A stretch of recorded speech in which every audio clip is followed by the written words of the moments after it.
Buscando a Nemo, parte 2. Desafiante, Nemo se abalanzó hacia un bote en la superficie. Su papá gritó, desesperado, «¡Vuelve aquí! He dicho que vuelvas aquí ahora mismo».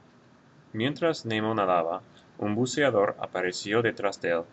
Nemo gritó, «¡Papá, ayúdame!». Marlin trató de ayudarlo, pero quedó cegado por un fogonazo brillante. Era el flash de la cámara de fotos del segundo buceador que lo había retratado. El primer buzo atrapó a Nemo en una bolsa. Luego, los dos hombres regresaron hacia el bote apresuradamente. Al subir, uno perdió por accidente su máscara de buceo, que se hundió en el agua. Marlin gritó mientras perseguía el bote. «Nemo, Nemo, no, no». Pero Barquito se había ido. El pobre pez lo buscó frenéticamente. ¿Ha visto alguien un bote? Por favor. En ese momento Marlin se topó con un pez azul llamado Dory que le ofreció su ayuda. He visto un bote. Iba en esa dirección. Sígueme. Cuando Marlin le siguió, Dory se dio media vuelta. Deja de seguirme, ¿de acuerdo? ¿Qué dices?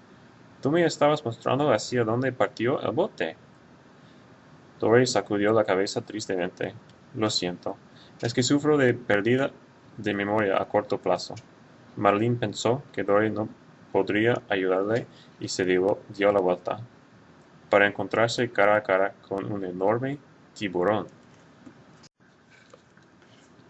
El tiburón mostró todos sus dientes, afilados como cuchillas, e invitó a los dos peces a una reunión con sus amigos.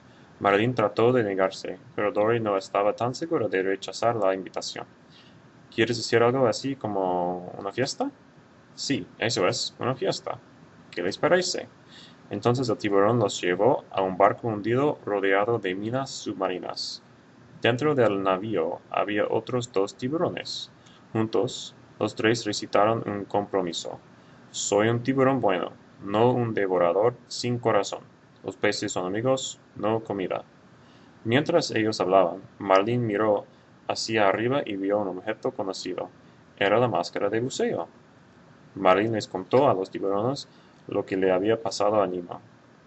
El primer tiburón, que se llamaba Bruce, se sintió conmovido.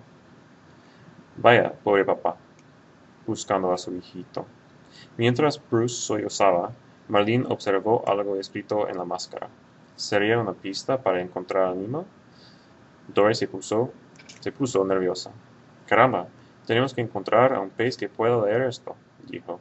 Entonces quiso agarrar la máscara, pero se lastimó un poco la cara y Bruce olfateó la sangre. Oh, qué bien. Voy a cenar pescado esta noche, dijo el tiburón. El olor de la sangre fresca había despertado sus instintos carnívoros.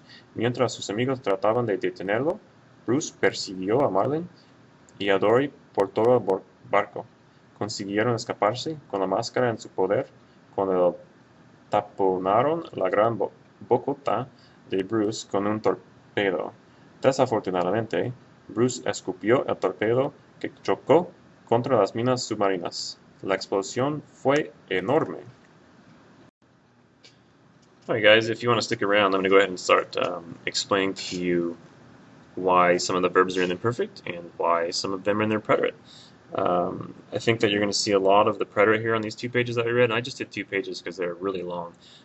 So let's start up here at the top, where it says right here, Nemo darted towards the boat. So it's not saying that he was darting towards it, he just darted towards it, so it's in the preterite. His dad shouted. Wasn't shouting it, he just shouted, come here. Here's that word mientras. Mientras we know means while, and if you have a while in the past, we're going to put the imperfect after it. So while he was swimming, ongoing, the scuba diver appeared. So all of a sudden, he appeared. He wasn't appearing, he just, boom, here he is. And then Nemo shouted with this one-time preterite, so one-time thing will go in the preterite. Marlin, and then he tried to help. So he just tried this one time. He wasn't trying to do it, he just tried. But he was blinded by the light. So again, these are just one-time things happening. It was the flash of the camera. This one, the era, I think could fall into a gray area, and it could possibly be the preterite as well. I think it just kind of depends on how the author wants to make you feel, I guess. So that one's, I think, kind of a gray area. So they put the imperfect, though, which is fine, obviously. Let's see. let's see, the first diver trapped Nemo right here, atrapo, trapped Nemo. This one time he wasn't trapping him, he just trapped him. And then the two men returned to the boat. They just did it. Again, one-time thing, so preterite. And then one of them lost on accident his mask. So again, one-time action, and then it sunk in the water. These are all like one-time things, boom, boom, boom, boom, happening. So that's why those are all in the preterite. Marlin shouted again. This one time he shouted. Here's that word mientras, while, so we should have the imperfect after it, and lo and behold, we do. So while he was chasing the boat, he shouted this one thing, Nemo, Nemo. Let's see. The poor fish looked. He looked, frantically, looked around. And then, let's see, he ran into, right here, he ran into a blue fish. So it was like he's swimming along, and then boom, ran into a blue fish. That's why it's in the preterite. Dory offered. This one time she offered help. That's why it's in the preterite. And then right here she says, the boat with Iba, she wants to say it was going in this direction. So she was giving, making you look like it was happening in her mind. It was going this way. That's why she put that in the imperfect. She could have put it in the preterite and just say it went in that direction, but instead she wanted to say it was going this way.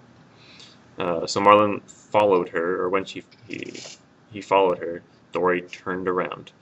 So those are both like did it. This first one I think could actually be in the imperfect to say like when he was following her, she turned around.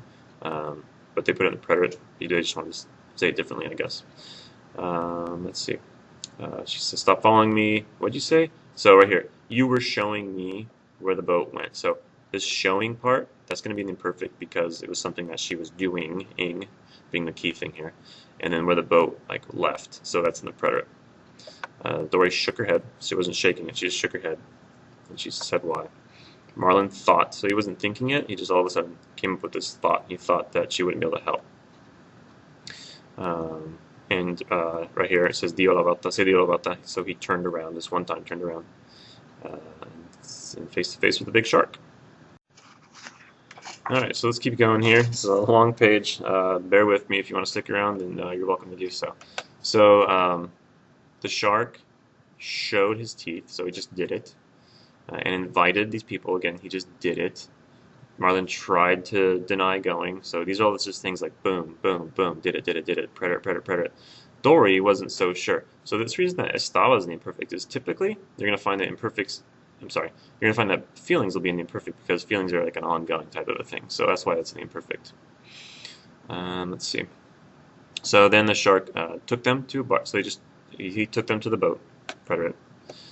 Inside there were two other sharks. So this right here, había, is from the verb haber, and it's an imperfect because this is like the idea of painting a picture for you, kind of showing you what was happening. So there were these other two sharks inside, and then all three of them together recited this. So that's preterite because they just did it the one time. Here's your word mientras. Mientras should have the imperfect after it. Oh, there it is. While they were talking, Marlin did this. He looked up, and he saw the object. It was the mask. Marlin told the sharks basically the story, so he did it. He wasn't telling them the story, he just did it. That's why contar right here is in the preterite. So the first shark, whose name is Bruce. So the reason that the name is in the imperfect is because his name is obviously an ongoing thing. It's not going to be like it was Bruce and it was John or something. And then se sintió, so he felt moved, I guess. He was sorry, I mean. This one I think could also be in the imperfect. I think that they wanted to give you the idea that all of a sudden he felt this way, but it could be an imperfect saying that he had this ongoing feeling of sorry because of what the story was saying, what the story was. Here's your word mientras again, so imperfect, while he was sniffing. Marlin observed or he saw something written on the mask, so that's a one-time thing. Let's see. Then she tried. It's quiso. We know it's from querer, which means to want. And the preterite, it doesn't have the same meaning. It's like trying to do something, kind of. So she tried to grab the mask, this one-time thing, but she hurt her face. So again, one-time thing. Bruce smelled the blood, one-time thing. Let's see. Here's your word mientras again. So while his friends were trying to stop him, so while, trying, ongoing, that's why it's an imperfect. Bruce chased them throughout the boat. That's a one-time thing, not an ongoing. They were able to escape, kind of a thing, so that's a one-time thing because of what happened. Unfortunately, Bruce spit out the torpedo, one-time thing. It hit the mines, one-time thing. The explosion was enormous. Again, it was this one-time thing. So hopefully this is helping you out a little bit. Maybe drop a comment in the comment section if I'm not being clear with something, or if it's not helping you, or just let me know what you think. And I think that's it for today. So thanks for watching, and we'll see you next time.